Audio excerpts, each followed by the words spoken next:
Right from the beginning we knew this wasn't going to be a normal trip. Flying out of Sydney 14 hours later we arrived in Fort Tuckered in South India. The arrival of our rickshaw was late, so we decided to take a boat tour around the area, where we met this beefcake. The boat was powered by locals pushing bamboo poles into the mud, which certainly made for slow going.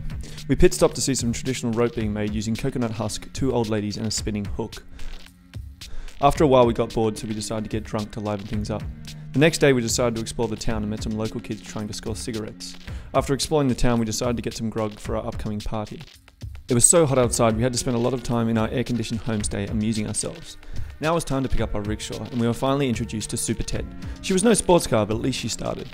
We had our first test drive around the parade grounds and got accustomed to the ride. Our gears were out of alignment and we couldn't find neutral, but we were better off than some.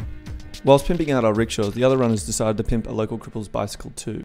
When they were ready, we were all asked to line up so that we could feature in an Indian tourism commercial they were shooting. Whilst waiting, our congregation drew the attention of some local Indians, and before we knew it, we were part of a street party. Get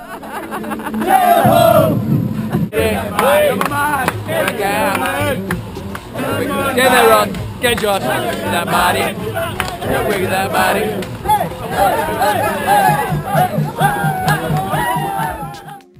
Naturally, we drew quite the crowd. It's safe to say that India wasn't the cleanest place, but some of us had more protection than others. At last we were asked to do a couple of hot laps around the town for the cameras, then it was time to start the race, so we all headed to the start line. All the rickshaws were lined up in a giant horseshoe so we could all ride out together as one unit. It was on like Donkey Kong. That's it guys, let's get in your vehicles.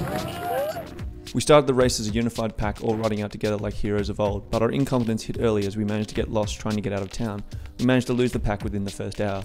In the light of this, we decided to buddy up with another team. There were 3 oil mining engineers from Perth. Mere hours from leaving Fort Cochin, we found ourselves scaling an immense mountain range. The hardship of the grueling climb was offset by the breathtaking beauty of the tea fields that covered their slopes. Our newfound companions turned out to be a welcome distraction on the road. Once we left the ranges, we pushed it hard to make up for the time we lost in the mountains. This resulted in some close calls. Oh shit, are we gonna squeeze through this? I got it. Once out of the lowlands of Kerala, we managed to get some directions and cross the border into the state of Tamil Nadu.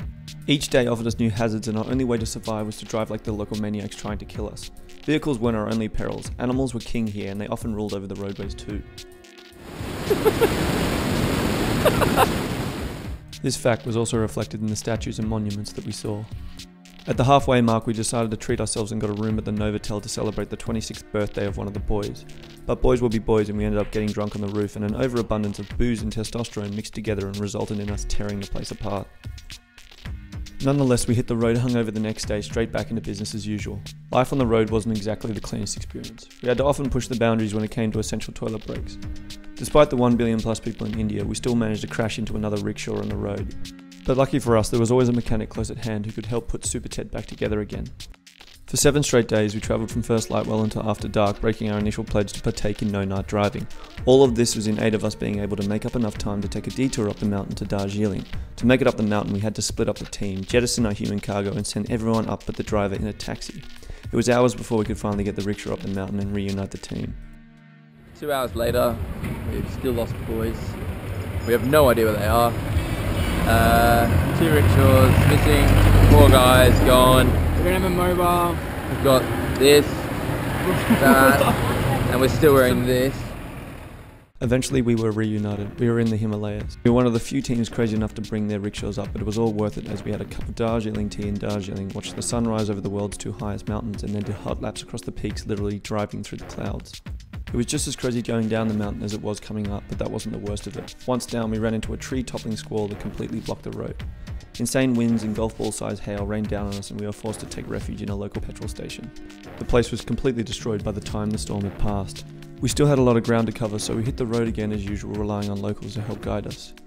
Come on, We stayed the night in the past King's Palace, drove through the forest of West Bengal, saw a rare single-horned rhino in an animal sanctuary and drove across some of the worst roads in the world. But none of that stopped us doing laundry on the go. The last day was a race to the finish line as we rushed to meet the other teams in time to play the local police team in a football game and follow up with a victory party. We arrived with 5 minutes to spare.